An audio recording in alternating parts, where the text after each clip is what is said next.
Tools for managing body temperature. I think there are three. The first one is temperature exposure. So we call this T.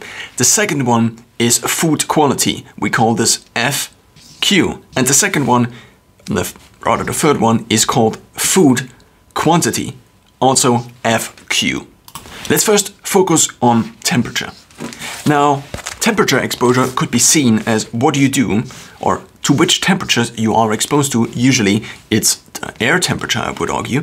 Sometimes it can also be the water temperature, since you can be immersed in water, at least to a certain period of time, depending on whether your head is also immersed in water or it is not. Of course, there are also things like cryogenic chambers, where you are exposed not only to air, but also kind of to a gas, you could say. And maybe it's nitrogen, maybe it's something else. I actually don't know what they use in these temperature chambers. Now, of course, there are a variety of factors that actually influence your exposure to cold or heat, or in general, just your exposure to different temperatures, such as where on the globe you actually live, such as which season it actually is, therefore the sun on average, how long it shines onto this spot on the earth, and so on and so forth. So now the country, the region, and also the temperature, basically the local climate, is also determined then again, or determines what your exposure to temperature and also to humidity is. In general, one could assume that the more humid something is, if it is very hot and it is additionally very humid, then the lever the body can use, which is producing basically humidness or wetness on the skin, that in return then, due to the gas, not the gas, but the fluid basically, then evaporating in the air and therefore letting the body give off energy in terms of in the form of heat energy, that one could argue that higher humidity therefore negatively impacts the body's levers to lever your skin temperature in this regard, also your body temperature, and in this regard also the body temperature that is then usually too high. In lower climates, it's maybe the other way around, or I don't actually know so much about this. But I think it would be reasonable to assume that in lower temperatures, let's say minus 10 degrees Celsius, it would be more beneficial to you if the cold is drier, because then you have less wetness on your skin that then again gives off heat. Now, let's say your place of living is already fixed and you also don't travel that much, so therefore all these other factors are now fixed. So now there are a few different things you can do. And because it is a spectrum, and the spectrum ends with, on the one side, with the cold, and on the other side with the heat, it makes sense to discuss these two and to also call them cold and heat exposure. So in terms of cold exposure, it's usually the thing that is referred to being manually adjusting, basically, manually lowering what you usually would feel comfortable with. And heat is then the opposite. So this can be done in a variety of ways. It can be done by lowering your room temperature in some way or another. If it is winter and you just lower your room temperature by lowering basically your heaters, then this can already have a beneficiary effect. Additionally, at least to some extent, you can also use the heaters in your room to actually also induce heat exposure. But of course, this has other effects, such as the environmental impact of manually or adjusting basically the heat and upping the heat. Upping the cold, at least in winter, is probably beneficiary to the environment, but the other way around is probably not. So decreasing basically the heat in summer, therefore, in your room, for example, if the outside temperature is higher, again, probably has a negative environmental impact. Similar are other similar things. So this is regarding now the air temperature. What you could also do is use other temperatures, such as your water temperature. The water you are exposed to has a, I think, more direct impact, because the heat exchange happens at a faster rate, you could say. So therefore, what you also could do is you could take the shower you usually take and just increase or decrease the temperature. Now, of course, this also has, again, about environmental impact. The lower temperature you shower, since the water is usually a little bit colder, and if you don't artificially decrease the coldness of the water in summer, which you usually cannot do, but usually most housings or most housing complexes have the ability to up the water temperature and therefore to have heat exposure. But since heat exposure in terms of water on the skin is probably not something you should really try to aim for, since it has negative impacts on the skin overall, I would say, or one could say, not that I would say it, even though I just said it, using the water of your shower, of your daily shower, in order to induce cold exposure might be more beneficial in total, if you account for all the different variables that come into this function we try to optimize. So therefore, the shower head would be probably something that you could do that very easily gives you some cold exposure. If you usually shower at, let's say, 25 to 30 degrees Celsius, and then you lower this to maybe the temperature that is now given, because it's usually just the lowest available temperature. Since all these pipes are usually kind of in the ground, this temperature might be a little bit lower in summer. So if the average, basically, if the average temperature of all the things outside is maybe a little bit lower due to night and day, and then on the day it just heats up, then the ground probably acts kind of as a buffer and therefore has a slightly lower temperature. The opposite effect can be seen or can be felt, I think, usually in bigger housing complexes in winter, whereas the water outside would be colder, but maybe because you are living in the 5th floor, there are pipes and therefore they store a certain amount of water, and therefore the overall heat of the building basically increases the water temperature of the pipes, where maybe on the 5th floor there is already a certain level of pipe that then has a certain volume that is then heated up, and therefore overall just means you don't have access to the actual outside temperature water or to the ground temperature water you would otherwise have access to. Now, of course, the same effect also applies in summer. Just due to the reverse in temperatures, it is basically not something that you should account for, or that we have to account for. Maybe in summer the water is a little bit colder in the evening or in the morning, but it is then over the given day that maybe gets warmer and warmer until it reaches its peak maybe a few hours after the sun reaches its peak or after the outside temperature hits its peak. But buffered to the outside temperature probably is then the average temperature of the ground and so on and so forth. So therefore there is probably a time delay, a latency in terms of the water that is stored in the pipes. Therefore the first lever we already can use is to shower colder. Showering hotter doesn't make too much sense, since the usual temperature you would be comfortable with in terms of the water being on the warmer side is probably a pretty good proxy for how your skin actually would want this temperature to be. Of course, you could also shower warmer and hotter, and you might have seen you coming out of the shower being completely red. One might argue that this is not a very good effect, and speaking on my own side, cold water has a very beneficial effect, at least on my skin health in the long term. So what I now did in order to implement this into my life is two things. First of all, I replaced, in the last years, a lot of showers I would usually have taken, also due to environmental impact, with outdoor showers, basically with rainwater, which then had the outside temperature, of course buffered from the ground and so on and so forth, and depending on where it was stored. The second thing I did is then I replaced all the indoor showers also with cold water. So this means now over the last years, I would say to about 90 to 95% have showered completely cold. Of course not completely cold, but the cold, of course, given to me by the pipes. Now, due to the change of temperature in seasonality, if these are 12 months, then we probably have in the beginning a lower temperature, and then on the summer months we have a higher temperature. I don't know if this curve will be applicable, but what I'm just trying to say, or maybe it's not like this, because of course the end months of the year also again have a drop in temperature. So the curves usually look like this, I guess. So this means now, depending on this curve, naturally, without artificial use of heating or cooling something, you can use the environment, and therefore the buffered and latent effects of the environmental changes in temperature, to therefore increase or decrease your exposure to heat. This means in summer, if you go for a run and it's 30 degrees outside, you have, just by design, already more or less artificially created a heat exposure run, basically.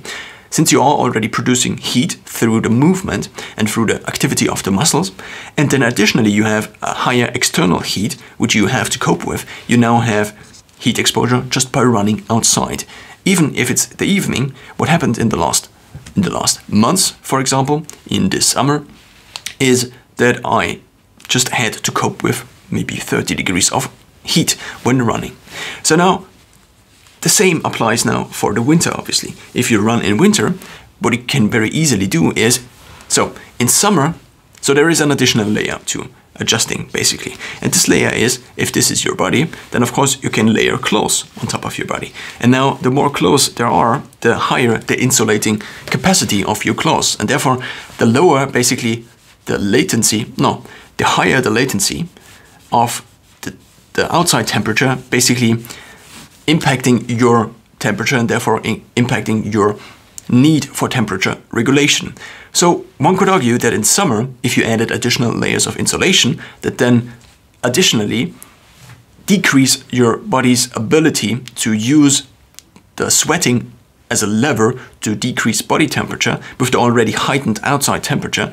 What you could potentially do is you could add additional layers of clothing. So you could run with a hat, you could also run potentially with, I don't know, one of these thermal suits, which there are people on the internet that already showed that this is more or less possible. These are called sweatsuits, and this is basically one layer of, usually I think it's aluminium or something similar to this, that then basically acts as an additional insulator.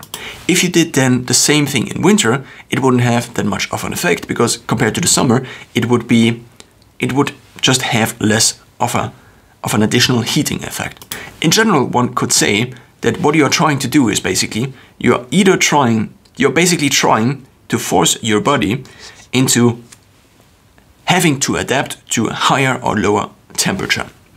Now, due to the increase of heat exchange in terms of time, what you now also can do in winter, if this is, for example, 0 degrees, and it's 0 degrees outside, and you have some kind of water or river nearby, then what you can very easily do is go into this water. Now, of course, you could use one of these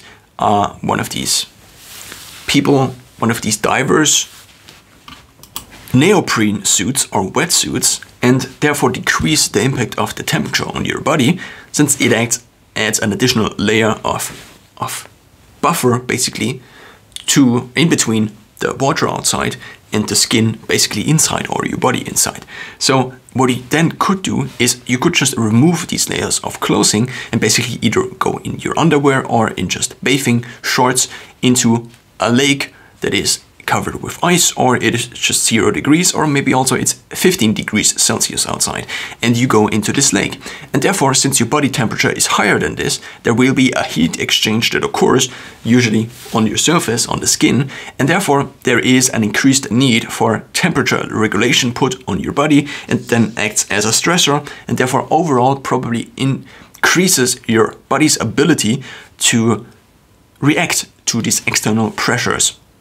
Now, again, how I implemented this, in the last years are basically in winter, and the last year especially, so basically 1 year ago, since it is currently approaching winter again, as the temperature outside dropped basically, I started to regularly go into ice baths or cold baths. Ice baths are usually called ice baths either if they have like 0 degrees, or if they are covered in ice. This is kind of the origin, I guess, from this name.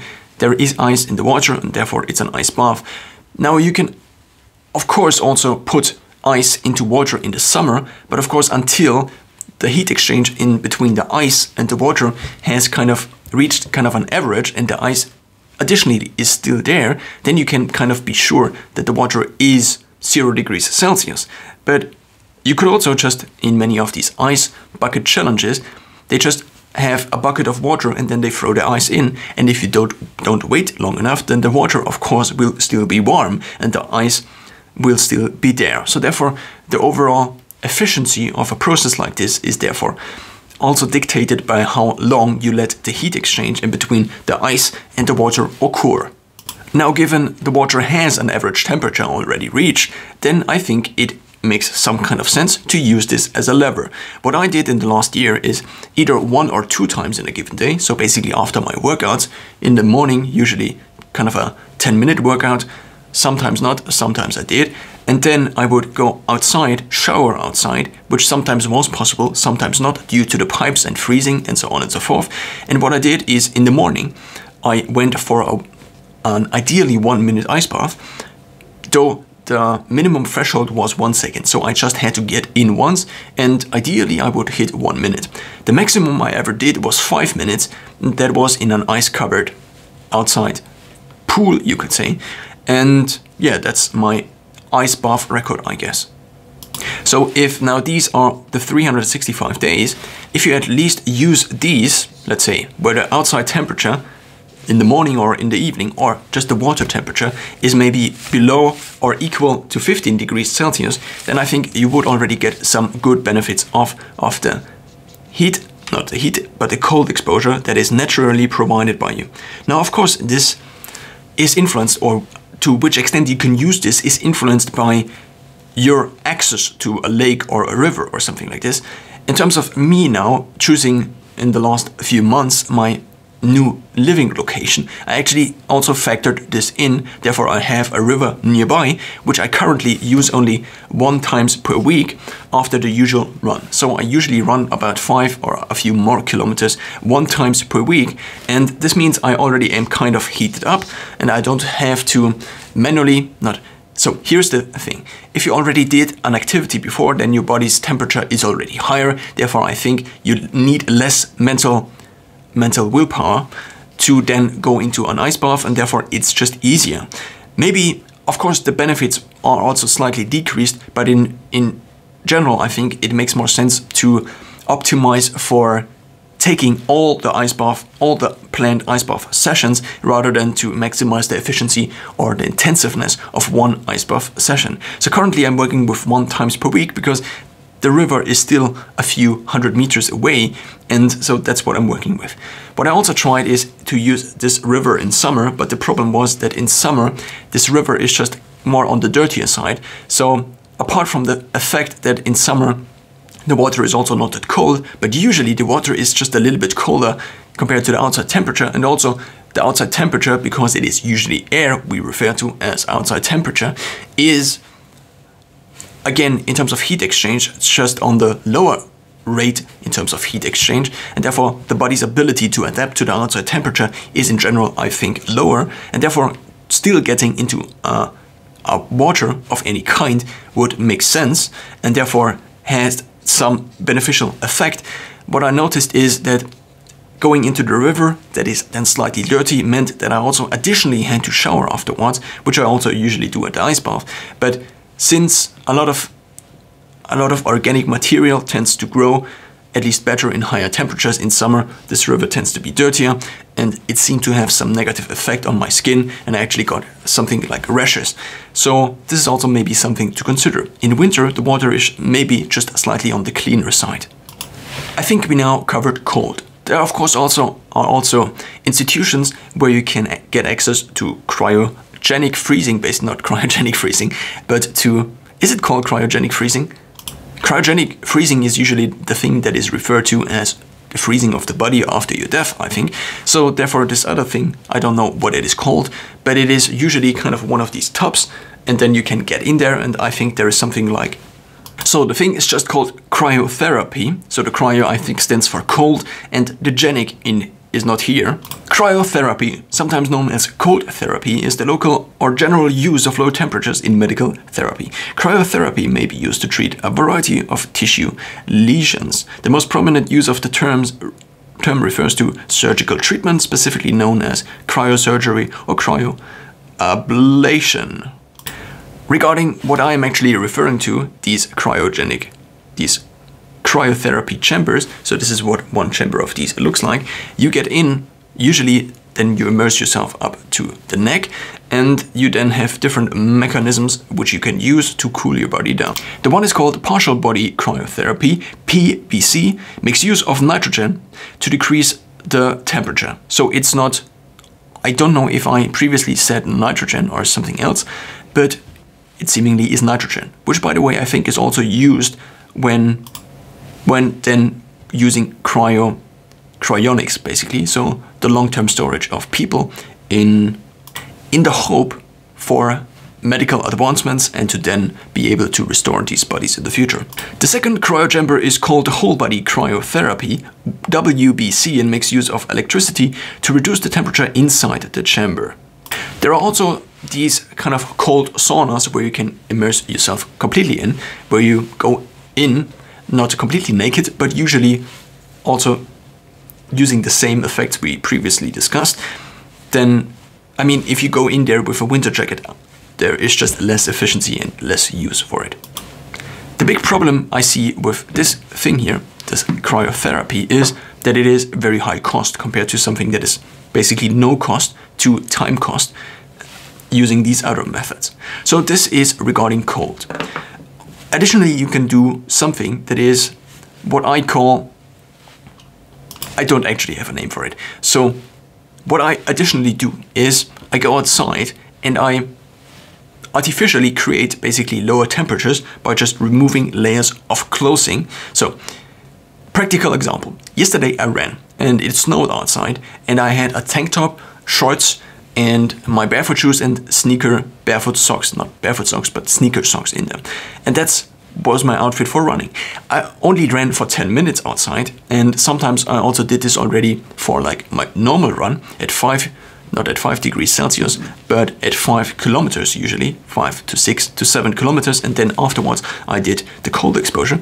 But it is still not yet fully winter. So what I'm trying to say is, of course you could get into one of these cryo chambers for like 1 minute, but what you also could do is you can just run outside for 10 minutes or for 5 minutes when it is actually winter. And the effect then, or the method whereby you achieve this effect, would then just be removing layers of clothing. Of course, you might get the one or the other weird look, but usually it's more on the side of compliments. Oh, look, like this guy is still running in shorts.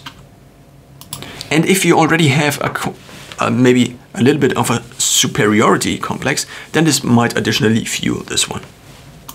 What is also interesting, I think, is there is a relationship between your body's performance and also the cold or also the heat.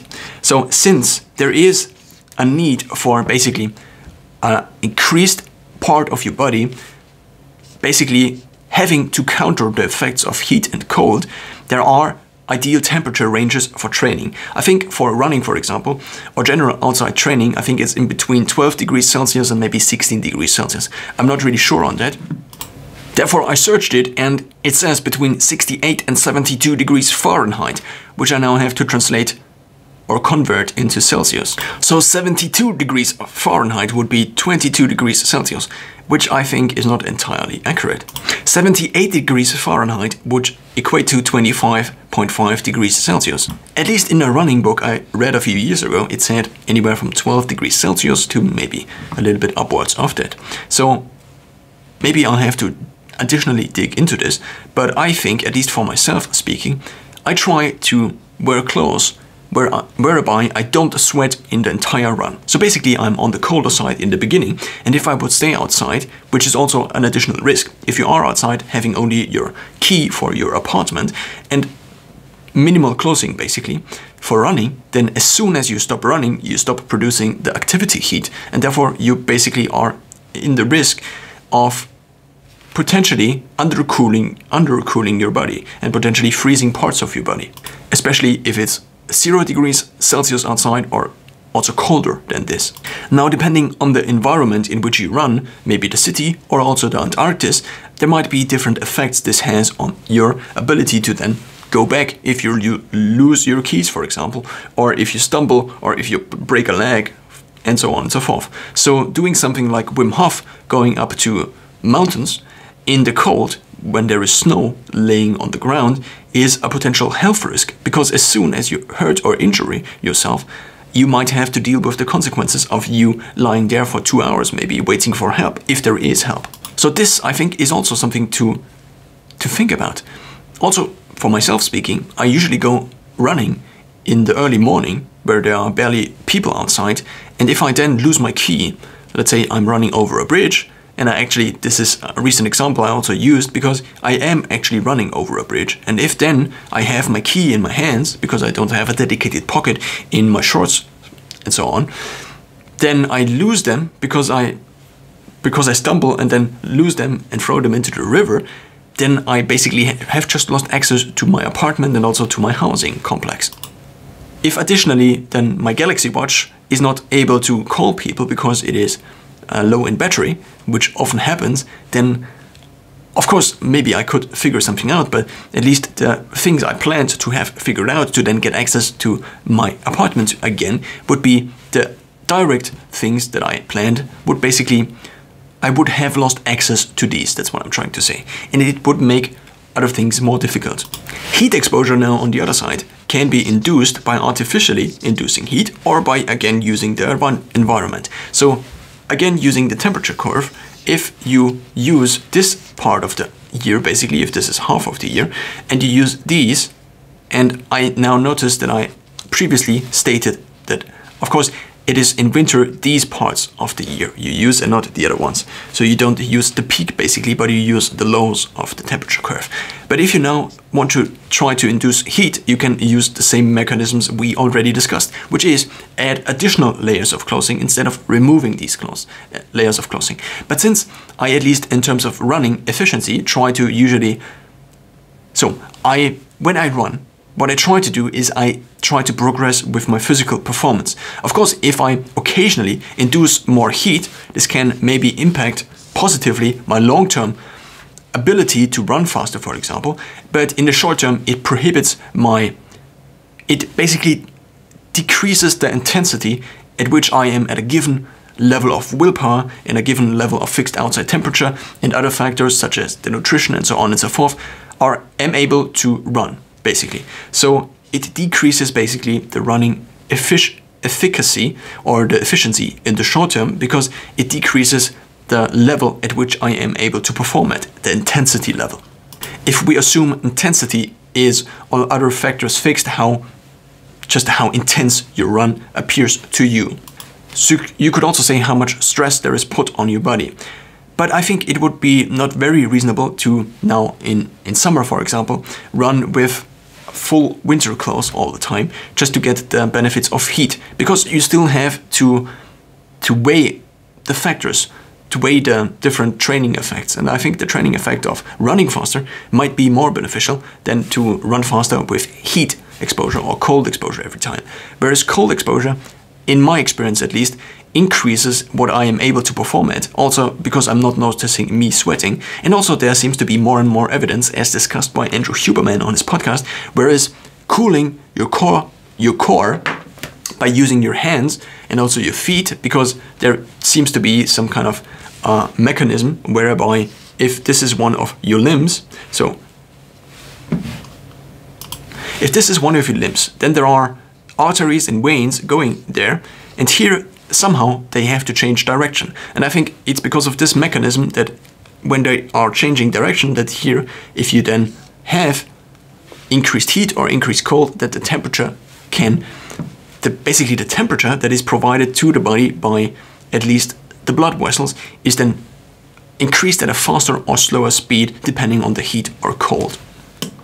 So cooling your body, cooling your palms, for example, during a workout in the gym, seems to have a beneficial effect on the number of sets you're able to perform. So therefore, it basically increases the intensity threshold at all other factors fixed you're able to perform at. So also for this reason, I think running colder has performance increasing effects, whereas running hotter has performance decreasing effects. Again, if we assume the ideal point in the middle and these two being at the same level away from, at the same distance away from the ideal point. Apart from now adding layers of clothes, and also you can of course use this principle whenever you go for a walk outside. If you go outside for a walk and the only thing you wear is a rain jacket and maybe a t-shirt and then long pants and so on and so forth, and you do this again and again and again, then in my experience at least it becomes easier, and it also just becomes a habit. And it also is, again, a layer of cold exposure you just add over your lifetime, which then adds up over your lifetime and makes your body more able, probably, to then tackle different problems such as heat and cold in the future. Now, apart from, again, the normal effects you can use, and since the water outside is usually a little bit lower in temperature, and also due to the effect of the heat exchange, it is just not as efficient as with inducing heat. The water in general is not probably a very good medium for heat exposure when it comes to having heat exposure. Of course, you can heat up something like a body of water, but this also takes a lot of energy. So for this reason, this is probably why not many people do it. There are no swimming pools where they just have 32 degrees Celsius and you can just get in them and just have heat exposure. There is also an additional thing you have to think about in terms of cleanliness. If people sweat in the water, then the water will be, at least to some portion, if this is all the water, then over time some portion of this will be sweat, which you then need to filter out again. If you have the same thing and you have the heat exchange occurring by air, and this is already the biggest thing that is culturally established in terms of heat exposure, the sauna, then you have a room in which people are in, and the sweat is also to some extent given off as then gas fluid, you could say, or as evaporated fluid, then given off into the air, and therefore the overall humidity of a sauna is probably also higher because there's just a lot of sweat of the people inside there in the air. In general, I think it is therefore more energy efficient or less energy demanding for a room to have maybe 60 degrees Celsius, such as, or 80 degrees Celsius. I think this is kind of the standard sauna temperature, compared to a room full of water or a pool full of water at this temperature. Now, there might in the future be swimming pools that actually have higher temperatures, which you then also could use for swimming. But since there are different people and all of these different people have interests, and probably only a sub-selection of these people would be interested in training in a pool in very warm water, I think the general consensus is still to have pools at maybe even slightly lower temperatures, because most people in at least normal big swimming pools, if it's not a bath that's used for fun, but actually one of these 25 or 50 meter pools used for swimming usually, then these people would also benefit from the slightly colder water, potentially, compared to the slightly hotter water, and therefore have again an increased capacity of intensity at given fixed other constraints. Now, since saunas already exist, and since saunas are also culturally accepted somehow, and it is also even culturally accepted, at least within Europe, to be completely naked in a sauna, this again adds an additional layer of efficiency, you could argue, because but one could argue that if in winter clothes also insulate you, they also insulate you in the heat. And now, in the heat, it's maybe a little bit different, because they also again decrease your body's ability to use its built-in levers, such as producing sweat in order to give off heat, and therefore it is probably more enjoyable, not more enjoyable, that sounded wrong in this kind of context, but it probably just increases the body's efficiency of giving off heat, therefore not really making the sauna more effective, because it reduces the amount of stress that is put on your body, but it probably makes a certain level of temperature just more bearable. Since now these rooms with hot temperatures are already kind of established, the easiest way to introduce heat exposure into your life would be to just use one of these rooms. Now, there are different institutions that provide these rooms. In general, I think there would be two different ones. The first one is called the gym. So since people at the gym also tend to be interested in other things similar to health, so if this is the interest that is the gym, then other interests might slightly overlap. If the overall population has different interests, and we just assume the overall population maybe to be this big, then a certain amount of people are a subset of these, and therefore they have an interest in gym, and they also might be interested in cold exposure and heat exposure. And since there is then an overlap, a certain amount of people will also be likely to accept paying for additionally for something like a sauna room, or maybe also a pool and something like this. So what I have more or less chosen and also included in my location function, in my location optimization function, basically finding an apartment at a given location, is that I would have a gym that is very well equipped, and not only very well equipped in terms of the gym equipment, but additionally has now a sauna room. Since I therefore am trying to implement the Huberman Lab protocol of having some kind of heat exposure during a given week, maybe either 1 times per week, a very large session, or multiple times smaller sessions. And I think the smaller sessions are, at least in terms of time efficiency, overall time efficiency, I think more excusable, because you're not doing that much if you're lying in the sauna. So what I now came up with is the following. If this is the level of time change, let's say this is 6 p.m., then I have about 10 minutes, and it takes usually at least 10 minutes, maybe 15 minutes until I start my workout at the gym. So I do have to transfer all of me and also my belongings and also get the right things and so on, and also ride on a bike or go there via running and so on and so forth. So these are already 10 minutes that are lost in terms of efficiency. If this is now 1 hour, then you already lost 10 minutes. It also takes me 10 minutes to shower, usually. So if I'm not in the sauna, then I only have 40 minutes left for the actual workout. So the overall efficiency is already decreased by 40 divided by 60, which is 1/3. 1/3 of the time is already lost. But what I now can do is, if I would go to the sauna and I would not go to the gym, but it would be a different institution or location, then if I now added, let's just say 10 minutes of sauna exposure, then I additionally would have to have at least these 2 10-minute slots. Therefore, the efficiency of sauna would only be, of the sauna time would only be 33% of the time that I actually spent. I probably would spend more time, maybe 40 minutes, so therefore the actual time efficiency would again only be 25% of the time it takes for me to actually get into the sauna and to then have these 10 minutes of heat exposure. What now my gym habit allows, because I'm at least or usually 3 times at the gym doing my normal strength workouts at the gym anyway, what I now can do is I can just add an additional 10-minute block.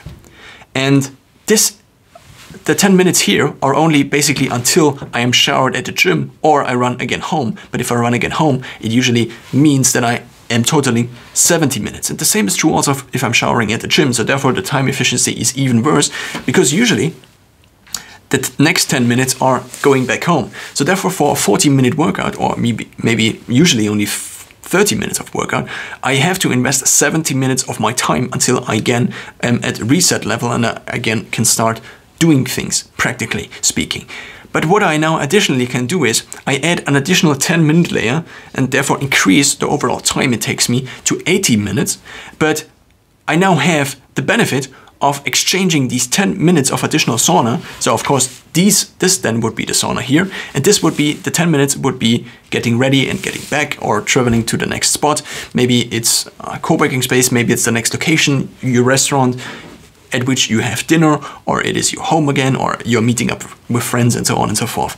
So you only add basically to the 70 minutes, you only add additional 10 minutes, which is of course an additional 1/7 of the time, which then results in a total of 80 minutes. But what you get for it is what you otherwise would have to get for with at least 40 minutes of time investment, which is one of these 10-minute slots. If you do this 3 times in a given week, then ideally it only takes you 30 additional minutes to get 30 minutes of heat exposure. You get it. You're already in, at least my gym, there are basically the exchanging rooms, and next to the changing rooms is the sauna already. So this means I can very time efficiently get the sauna.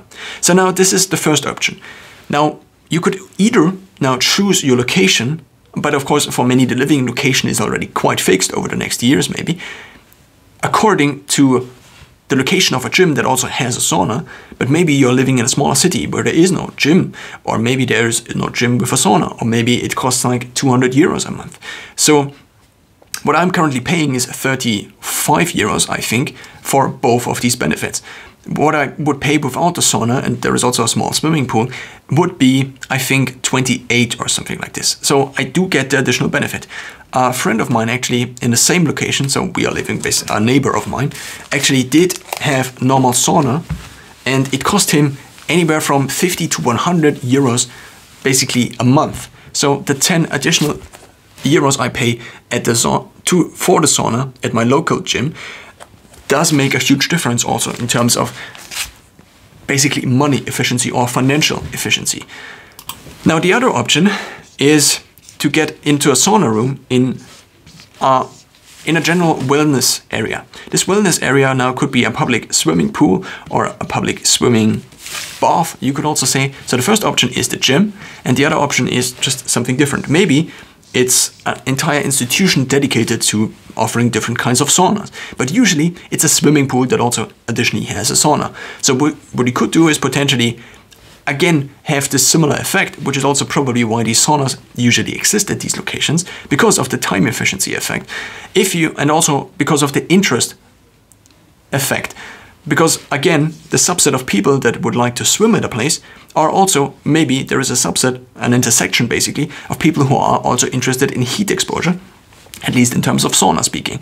So this now means that at these wellness centers, so maybe it's a big swimming pool, maybe it's a big swimming pool that also offers different things like a restaurant and so on and so forth, or maybe they also offer water slides, you often also find a sauna, since sauna is also more on the wellness side and less on the I now do this in order to increase my life and health span side. So for this reason, many of these also have these saunas. So what you could potentially do is, if you are not strength training, so this is for strength training basically, it's the other way around, and this is the gym side, but what you also could do is on your endurance days, maybe it's also kind of a strength day, but what I usually would say is, these are the cardio centers, you could also say, or wellness centers, and this is the strength center. Now, of course, you can do both at both, basically. So you could also run or walk or go on a stepper on your strength side. But what I have my week divided in is 3 strength days, and the strength days are now black. And then in between I have basically cardio days, and this day is usually, so this day here, this is the Saturday, what I additionally have is, so this is then Sunday, this is Monday, this is Tuesday. What I have is a concept or an idea or a system of how I think of this as maybe basically strength training, and then in between I have cardio sessions or less strength training. So less repetitions and more things, basically, more longer activities. And what you could do instead of using these 3 strength sessions as also additional triggers where you just add on the then very time efficient heat exposure. And you can do the same thing for cold exposure, obviously. And it also makes sense for cold exposure to have a workout before. Maybe, so there are different effects to heat and cold exposure in the morning or in the evening, and these impact basically your circadian rhythms daily, and also your cortisol, so basically your hormone levels are also slightly dependent on this. So what Huberman, for example, recommends is to not do the cold exposure so much in the evening or just before going to sleep, because it actually increases alertness. So what you could potentially do is you could use cold exposure more in the morning and heat exposure more in the evening. Since I usually go for a workout in the evening, and of course I have thought about this already, trying to implement the various recommendations by Andrew Huberman mostly, is that I now basically on these strength training days plan to go to the sauna for 10 minutes, and then I have already 30 minutes, maybe an additional, so I go for cardio / HIIT / additional strength training on Saturday, usually to the gym. So I could have up to 40 minutes if I just add 10 minutes to every single session I am at the local gym. And then on the other days, what I currently have set up, at least in winter, is that I run on Tuesdays and that I then go for a few seconds, basically, as of currently, into the river. And the river is also additionally provides an additional layer of cold exposure because it is actually moving. So therefore the heat transfer is occurring at a faster rate compared to something that is static. And then it allows a layer of basically slightly warmer water that is heated up by your skin to be in between the cold water and basically kind of protecting your body from the actual cold water. Whereas a flowing water is then again not providing you with this benefit, therefore it has a bigger impact in terms of stress. Now, there are also different effects of having one single big session, and there is also this growth protocol session that involves heat and cold exposure. But since my gym doesn't offer cold exposure, and the river I am usually using for cold exposure doesn't offer heat exposure, but it does in the summer, because then I can run outside and then have kind of the cold exposure, but of course not really, because then the water is not cold enough for this to work. So there is this protocol, what I'm trying to say is, that increases growth hormone by a factor of 2, 3, or maybe even tenfold. So what Huberman recommends, not in terms of the growth hormone protocol, which I didn't find until now, but in terms of sauna, is to have 80 to 100 degrees Celsius and to also rely on your personal heat tolerance, and then try to be anywhere from 5 to 20 minutes. So what I opted for is kind of the middle, more on the lower side of the middle, is 10 minutes, because that also is the smallest time slot I usually track. And in the beginning I was just not able to stay in there for more than 10 minutes. And he recommends using it 2 to 3 times per week, or as often as 7 times per week. So therefore I am falling, I think, with the 3 times per week again, kind of in the middle. And also, if I'm using the 10 minutes, then I do have a decent benefit without this decreasing my time efficiency too much. Of course, also in the long term, maybe because of overall better health, my health span increases, my lifespan increases, and the time efficiency is basically a much more global thing over my whole lifespan. So therefore, maybe this would also be something to consider, but currently I am not. And the growth hormone protocol involves a change of heat and cold for multiple minutes or hours even, and you can increase your growth hormone, according to a recent study, up to 16-fold. That's the number I was searching for. Let's talk about the 2 other levers I already discussed. Cold and heat exposure, or in general temperature exposure, was quite a chapter already, but now we have this additional thing I call food. Nutrition. Nutrition impacts, at least to my experience, vastly how I experience temperature. So there are these 2 different levers. The first is the quality lever, and the second is the quantity lever. So in general, what I found to be true is the more quantity I consume, the more my body wants to give off additional heat. Of course, these is maybe based on different factors. The first being that at a certain amount of intake of food, let's say you have a certain macronutrient distribution, and of course there are also other micronutrients or also other things in food that might influence how hot or cold your body gets. How spicy your food is, for example, might very much impact how hot and cold your body afterwards is. So, and also the different macro and micronutrients have an impact. So if you ingest a lot of fat, for example, there might not be that much of a digestion effect, a thermic digestion effect, but if you instead ingest protein or carbs, and in my experience, in my recent experience, it is especially protein that increases the body temperature in the midterm and the short term. Not too much in the short term, so maybe in a 30 minutes to 4 or 5 hour window, I experienced a drastic increase or uptake in my body's heat, basically, my skin temperature, at least from what I am feeling. And now, depending on the macronutrients, depending on the ratios of macronutrients,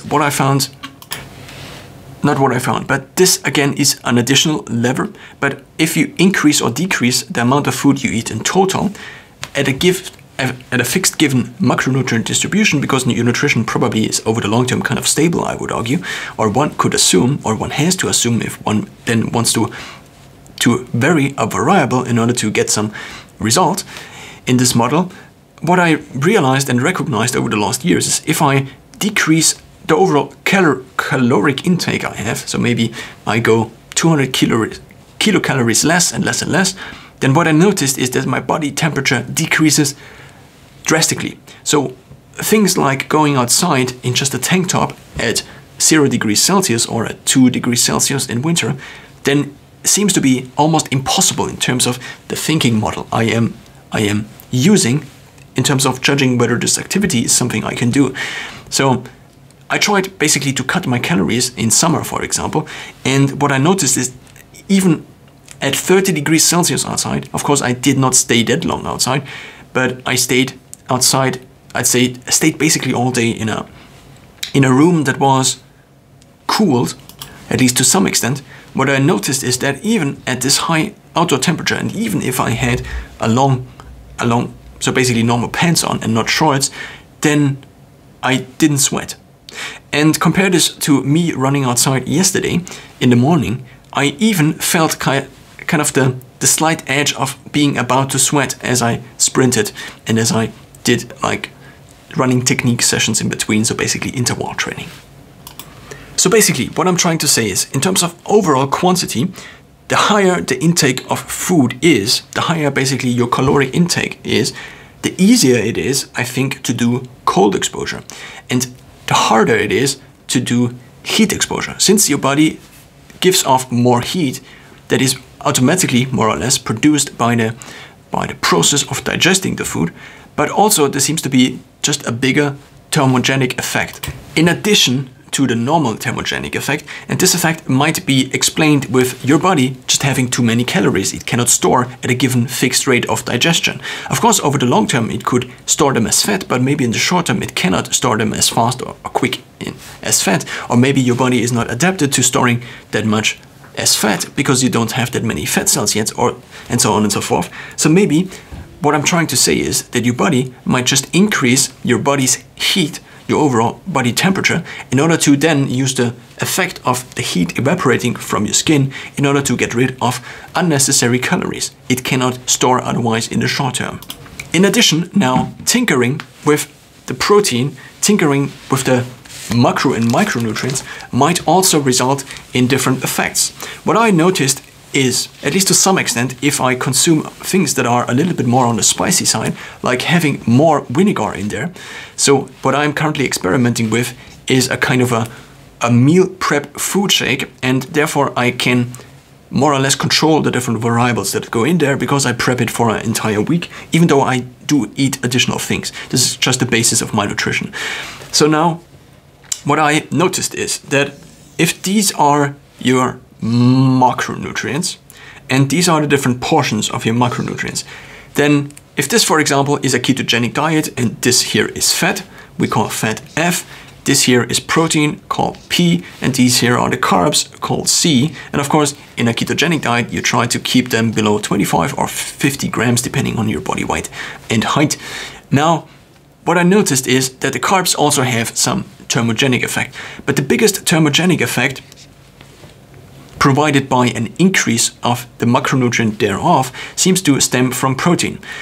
There also seems to be the overall thermogenic effect that is an increased caloric intake if I have more fat, but I think this is more due to the reasoning that I have just an overall more calories. And since I try to have a vegetarian diet, approximating maybe ideally a vegan diet, I just couldn't get enough protein because every single gram of protein came with a certain amount of carbs, which I tried to fix at 25 to 50 grams, and therefore I had to eat more fat and more carbs, basically, therefore increasing my overall caloric need for a given amount, for a given fixed amount of maybe 100 grams or 200 grams of bioavailable protein. What I noticed is now in the last weeks and already months as I introduced this diet is what I now have is basically a protein lever, because I am using a protein powder as my primary protein source. It's a blend of different protein sources, and I also would not really try to copy this, because of course a protein powder is in general a very stable source of protein, but maybe not varying enough in terms of your nutritional needs. So this is kind of just an experiment I am doing. But what I noticed is that an increase in the protein drastically improved my performance, and maybe this might also be due to other factors, but at least having this kind of a new meal prep diet where I have up to 200 grams not of bioavailable protein but of total protein. So think of bioavailability as an additional filter your protein needs to go through. So if you have like 100 grams of protein, or let's say 100% of protein, which equal 100 grams, then only a certain amount of these can be converted into actual body protein. And this seems to be dictated by a variety of factors. And one of the biggest variety of factors is the different amino acids you actually get within protein. So if there are these different amino acids, let's just say this is a diagram, and this is basically the 100%, then you might have a few that go above 100% and a few that are on the lower side.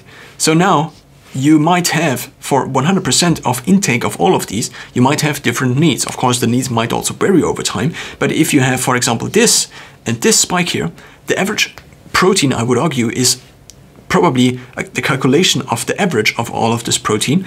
So therefore, if there are basically bottlenecks that are amino acids that are lower in terms of the overall representation in a given protein source, then these would limit your ability to store this protein or to make use of this protein in your body.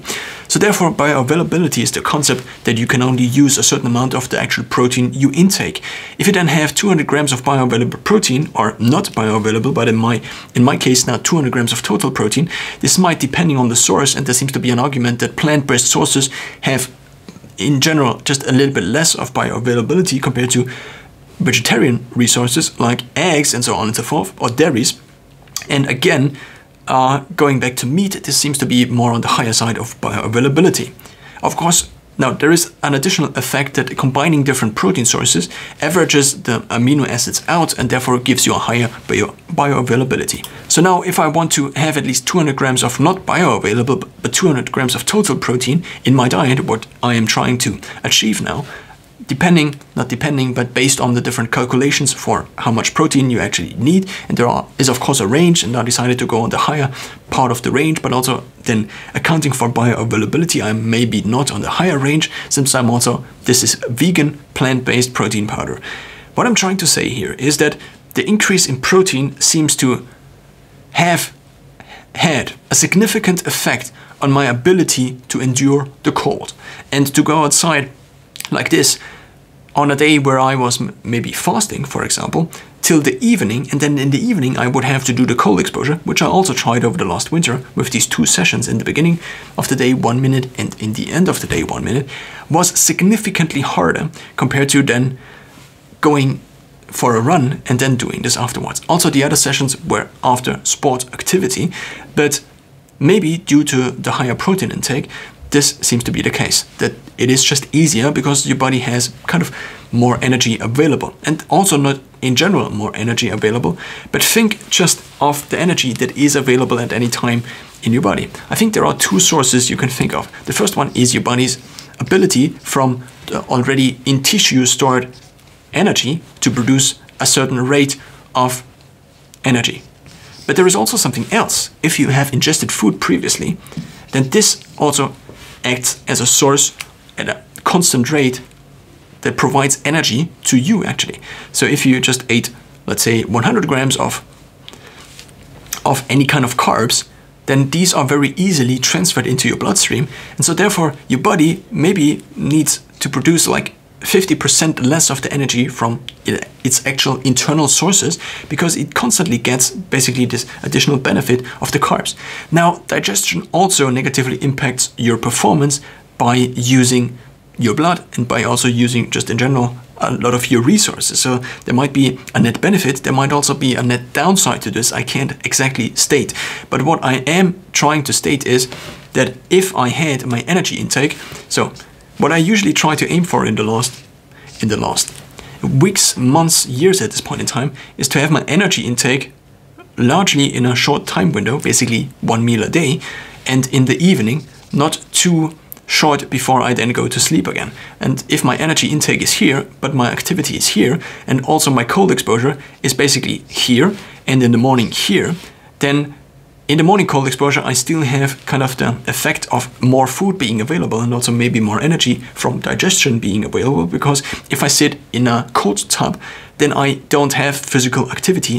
First of all, as a energy, not as energy, but as a heat source producing heat, but I also do not have to worry about me performing at a lower level because of the increased resource intake of the digestion. So therefore, one could argue that therefore in the morning, with more or less a full stomach, or maybe digestion to a certain extent still going on, in the morning it might be easier. And there is also something else to consider, is that in the morning, if this is your overall temperature, then it is lowest in the middle of the night, I think, and then it goes up in the morning, and then it lowers slowly until the end of the day. So I think this is kind of what it looks like. So your energy peak is maybe shortly after you wake up, I think. I'm not entirely sure, maybe just listen to a Huberman episode on this specific topic. So there might also be an argument to counter in or factor in basically your temperature over a given day that is already provided by the circadian rhythm and also by other rhythms already, and therefore also to set the heat and the cold exposure in your activity and also your eating and also your sleeping depending on these factors. In terms of heat management now, this means that here, if I am doing an activity and I'm also trying to then have cold exposure in the winter, then this is mentally the hardest. Cold exposure fasted at least for then usually 20 hours usually in the starting of the activity, then 21 hours in the beginning of the cold exposure, and then in winter when it's very cold outside, what I sometimes also did is working out already in the cold environment, which adds an additional layer of not complexity but of mental required energy, let's just say. Huberman calls this often neural energy, and this is kind of the hardest. That's what I'm trying to state. But if I then eat before, then I usually notice up to 30 minutes to 4 hours an increase in the temperature I'm able to put out, and also the level of performance I can put out at a given fixed level of willpower also seems to increase. Therefore, eating maybe in the afternoon already before the workout seems to have more beneficial effects. But again, fasted workouts might also have additional benefits. And third and finally, let's now focus on the remaining part, which is the quality of the food. We already kind of focused on the quality of the food in this, because the macronutrient and micronutrient distribution is of course already the quality. So I wrongly attributed this to this second point, but it's now focused on the third point. And since we already discussed the macronutrients, let's maybe also discuss just the micronutrients on here. So there are different things you can do in order to, I think, increase or decrease your body temperature. What I noticed is that for a given week, if I prepare all the meals, what I put into one of these shakers, and this is now more on the anecdotal side. Whereas previously with the cold and cold exposure, it was a mixture of my personal experience and opinion, and also maybe some facts, and also maybe not facts because I haven't fact checked them, but based on Huberman's state of the art on these kind of topics, then this is more on the experimental side. So what I've noticed is, so first of all, the concept of this meal shake or meal prep is this, that in a given week, I basically can see all the different things I intake in a given week, plus the additional foods I then eat, but at least the basis that also has the protein in it is and also 200 to 300 grams of vegetables already has this covered. And what I now also can very easily see is how much of different spices I put in, how much of oil I put in, how much of protein I put in. So therefore, I do have the different sources of also macronutrients laid out.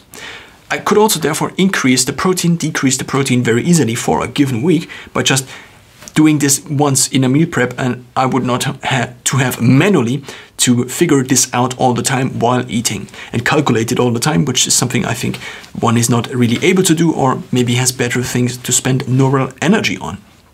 So what I noticed is, or what I first of all put in is, we have spices, we have in general supplements, we have then the food itself, which we may just call food, and what we might also have is, in this case, yeah, let's just leave it at that. Of course, spices are also kind of part of the food, and therefore this hierarchy doesn't really make that much sense, and also you could then divide food into the different parts.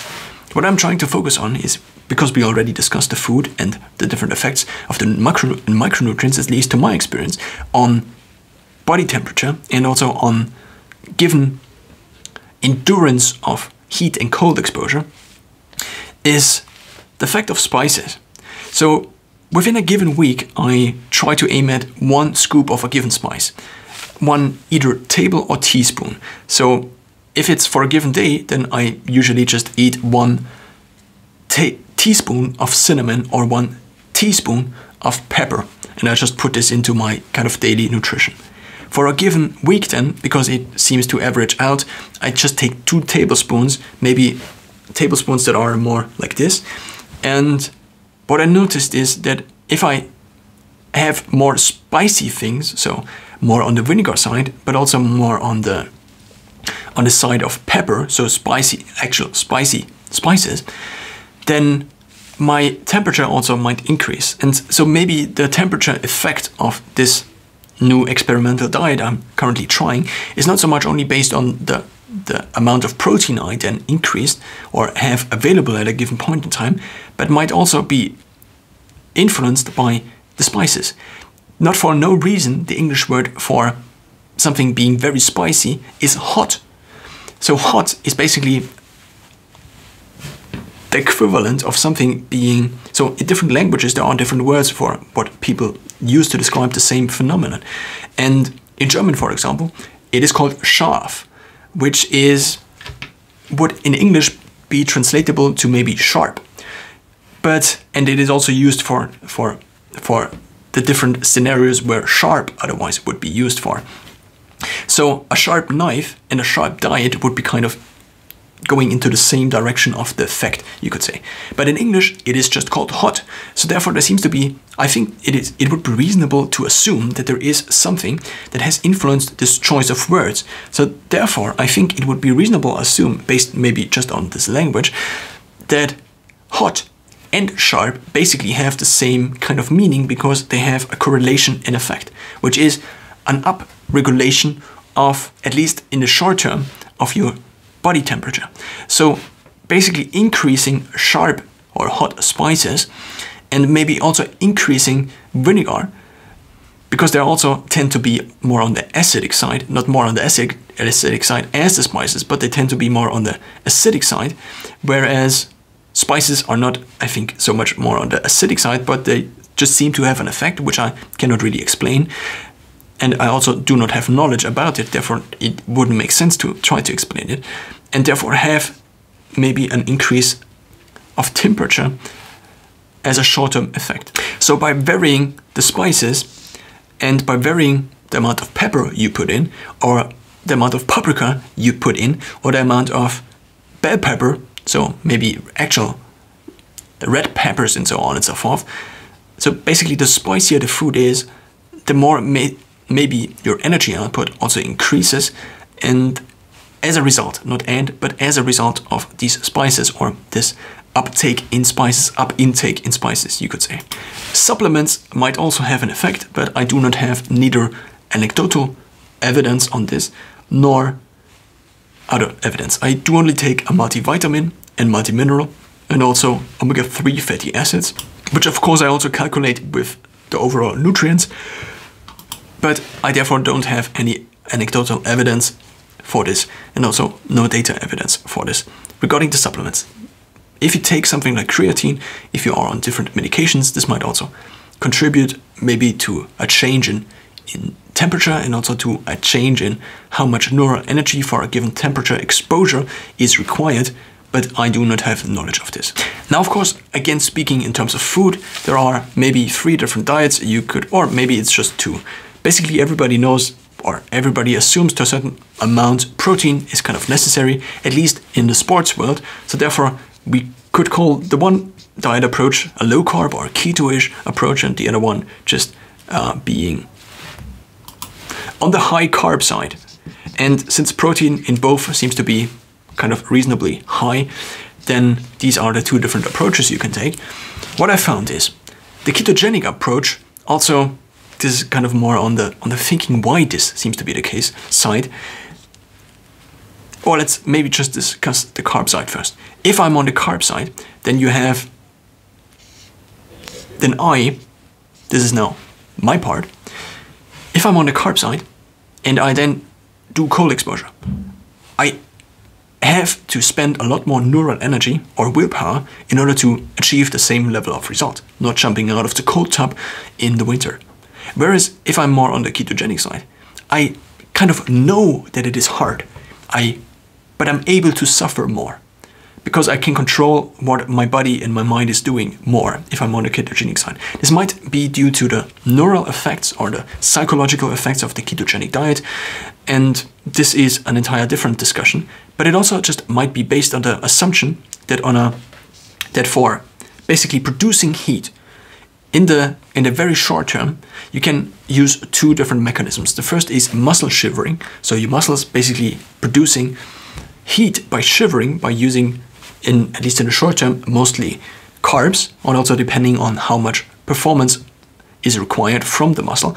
But in the short term, it uses ATP, then KTP, and then it uses basically carbs to refill these two.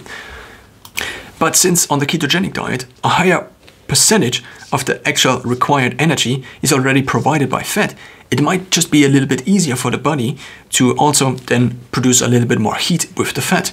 So basically, this might be just completely anecdotal, and it is kind of, and it also is just my personal theory at this point in time, but it at least for me, is easier on a ketogenic diet compared to a carb diet if I'm not fasted. If I am fasted, then it doesn't, then what I notice is that on the carb side, so if the last meal was carbs, then I also have a way more increased hunger at a given hours or at a given temporal distance from the meal. And then I also usually recognize that showering then outside, if I have eaten carbs for lunch, for example, and I haven't eaten in between, is significantly harder compared to maybe something ketogenic. So there seems to be this effect going on, at least for me. In general, if I'm more on the ketogenic side over a long period of time, then I do have less hunger, I do have less cravings, and if I do not combine the ketogenic diet with fasting, which you also could do, but fasting, of course, I think, at least to my extent, again increases the cravings, at least depending on at which intervals you fast. So if this is a week, for example, then at the second or third day of a multi-day fast, hunger usually goes down. So if this is your total hunger and this is maybe a multi-day fast, and this is first day, second day, third day, then your hunger might be maybe slightly higher in the beginning, but then it drops. So if you now have this effect that hunger is higher on the first day, but you have it every day because you eat one meal a day, and you don't do a ketogenic diet, but a carb diet, then you might have to deal with hunger every single day. But if you're now more on the low carb side or ketogenic side, then you might have a little bit less hunger, so you might have less of the downsides of eating one meal a day. But again, you do not really get these really good benefits of maybe a 3-day fast, of the decrease in hunger that usually occurs at this point in time. According to my experience, but also according to many other people that stated something like this. I do not know to which extent there is scientific evidence for a decrease in hunger and cravings on the third or second day of a fast, but that's at least what I currently can access in terms of this topic. To conclude, for me, what seems to be working is to be more on the ketogenic side, to also have maybe slightly spicier supplements that then increase my burning of energy, basically, at a given rate. So maybe also the BMR, the basic metabolic rate, increases slightly with these spices if you induce them at given intervals and do not. Of course, this also depends on the frequency of inducing food or ingesting food into your system, and therefore also the spices into your system. Higher protein intake seems to, at least for me, also result, but I of course cannot really separate these two effects from maybe higher spices and higher acidic food, and also the higher protein intake, because it happened for me at the same time. So therefore this could be just correlations. But it seems to be the case, at least for me, that on a ketogenic diet with the supplements I take, which I do not know or which I didn't recognize, have, at least for me, a significant effect that I could recognize. Then the spices, and in terms of heat and cold exposure. So this was then the quality and the quantity side of the food. And in terms of the third lever we discussed in the beginning extensively for now 65 minutes, there seems to be the most reasonable approach, at least in terms of costs and also in terms of time efficiency, seems to be to rely on the seasons, which of course has the big downside that in the summer it is very hard to do cold exposure. And in the winter it is harder. It is not that hard to. In the winter it's basically better because you basically have both levers available. It's cold outside, so you do have the very cheap and also time efficient cold exposure lever by just reducing your layer of clothes, for example, but also you can just use local rivers and local seas, not seas, but lakes, to have the cold exposure side covered, and the heat exposure side covered is covered more easily by the institutional rooms we call saunas that are already usually available at least bigger accumulations of a population, such as a city. And of course, the less of a density of people on a given geographic location you have, the less likely it is that there are enough people to then pay for something or to make something like a sauna and a gym financially viable. Therefore, maybe just being a gym or just being a sauna might be more financially viable because the threshold of people that are basically living at this area just might not be high enough to actually make something like this financially viable. And this might be the reason why in more rural regions you do not have access to many of these features I discussed, especially maybe to a cryogenic chamber, but also maybe just not a sauna in your local town, which I previously also didn't. I did have access though to an infrared sauna, which I rarely used, usually because it just was a lot of energy.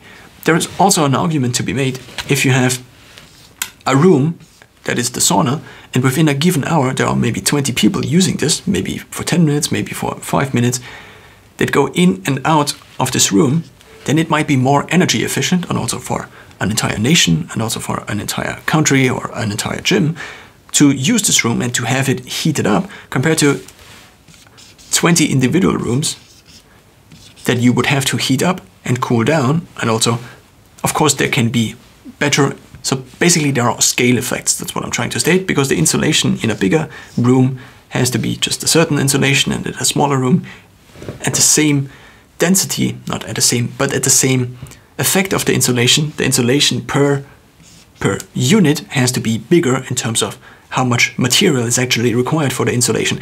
So therefore, you have a bigger energy need if this is basically on an individual and home-based basis. And also all of these people would have to have one of these saunas at home and compare this to a gym. So this might be, or maybe a institutionalized sauna, you could say, that has then the better scaling effects of something like this.